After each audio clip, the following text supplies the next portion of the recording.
মিজানুর রহমান আজহারী হুজুরের মাহফিলের মানুষের স্রোত দেখে যশোর তিনি যখন গেলেন, কিছু কিছু পত্রিকা রিপোর্ট করেছে 25 লক্ষ মানুষের সমাগম।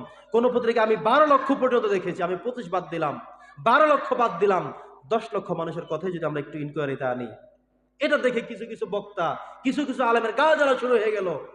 গতকালকে একজন পীর সাহেব সাদিকুর রহমান নামে উনি ঘোষণা করেছেন, মিজানুর রহমান আজহারী সাহেবের মাথা কেটে এনে তার দরবারে উপস্থিত করাতে পারলে তাকে 20 লক্ষ টাকা পুরস্কার দেবে। নাউজুবিল্লাহ পড়েন। কথা কি বোঝেন নাই? একটা মাহফিলে এত মানুষ কেন হয়, কেন এত মানুষ যায়, এটা অনেকে সহ্য হচ্ছে না। আবার কেউ কেউ 20 বছর 25 বছর আগে নাকি ফতোয়া দিয়ে রাখছে, 10 বছর আগে ফতোয়া দিয়ে রাখছে কাফের। আপনি কোরআনের আয়না একটু দেখেন না ভাই, কাকে আপনি কাফের ফতোয়া দিচ্ছেন? কাকে আপনি মুশরিক করছেন? কাকে আপনি ইসলাম থেকে খারিজ করে দিচ্ছেন? কিছু কিছু মানুষের কথা শুনলে মনে হয় যেন ইসলামের ডিলারশিপ আল্লাহর থেকে একমাত্র উনি চেয়ে আনছেন, উনি একলাই ইসলামের কথা বলবে, আর কেউ বলতে পারবে না।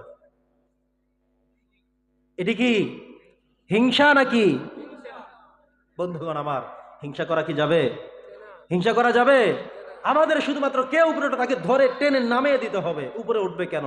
উপরে যাবে কেন? এত বেশি হবে কেন? এত টাকা পয়সা হবে কেন? এত গাড়ি হবে কেন? এত বাড়ি হবে কেন? এত বড় পাশ করবে কেন? এত চাকরি হবে কেন? এই কিসিমের কিছু হিংসুক টাইপের মানুষ আছে। এই জন্য আমাদের বাংলাদেশের মানুষগুলো ভালো হচ্ছে না, ভালো হয় না। বাংলাদেশ হলো এমন এক উর্বরপূর্ণ জমি, যেটা বিশ্বের সকল জায়গা থেকে বাংলাদেশ এক অনন্য জায়গা। পড়েন সুবহানাল্লাহ।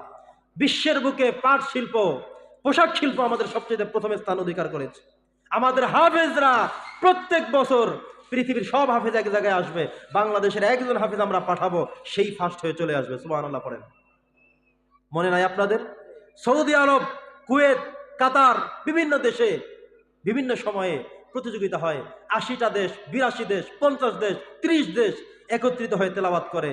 সর্বোপরি খবর আসে বাংলাদেশের ছেলে 82 দেশকে পিছনে ফেলে বাংলাদেশের হাফেজ তাকরিম প্রথমে স্থান অধিকার করেছে। নারে তাকবীর।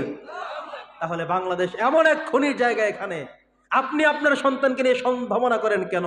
টেনশন করেন কেন? টেনশনে কোনো কাজ নেই, বরং মানুষকে মানব রূপে রূপান্তরিত করতে হবে।